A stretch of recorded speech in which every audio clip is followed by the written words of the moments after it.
Hi there! In this video, I will give you a quick guide on how you can connect Google Drive to n8n, so please listen carefully to each step that I will be explaining, and this will help you automate file management and workflows between Google Drive and other apps.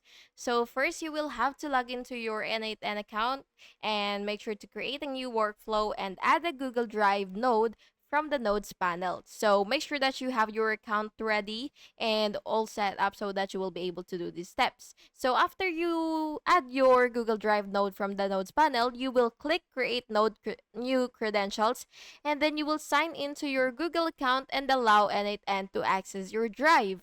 Then you will test the connection by clicking the test credentials, and once successful, you will configure the node to upload and to download or manage files as needed. And by the way, if your screen looks different, you can check under nodes and then you can click Google Drive and then you will click connect via OAuth 2. And yeah, that's it. Thank you so much for watching this video, and I really hope it was helpful. And if it was, please make sure to like and subscribe for more videos like this.